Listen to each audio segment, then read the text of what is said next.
ಎಂಬ ಇಬ್ಬರು ಶಿಷ್ಯರು ಯೇಸುವಿನ ಶರೀರವನ್ನು ಶಿಲುಬೆಯಿಂದ ಕೆಳಗಿಳಿಸಿ ದೇವಮಾತೆಯ ಮಡಿಲಲ್ಲಿ ಇಡುತ್ತಾರೆ. ತನ್ನ ಪ್ರೀತಿಯ ಮಗನ ಪಾರ್ಥಿವ ಶರೀರವನ್ನು ನೋಡಿ ದೇವಮಾತೆ ಅಳುತ್ತಾರೆ.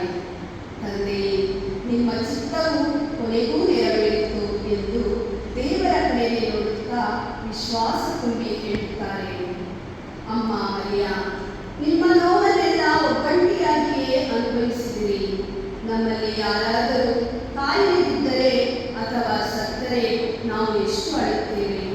ಆದರೆ ನಿಮ್ಮ ಪ್ರಿಯ ಕುಮಾರ ಸತ್ತಾದರೂ ನೀವು ಎಷ್ಟೊಂದು ವಿಶ್ವಾಸದಿಂದ ಧೈರ್ಯದಿಂದ ಇದ್ದೀರಿ. ಅಮ್ಮ, ನಿಮ್ಮ ಕುಮಾರ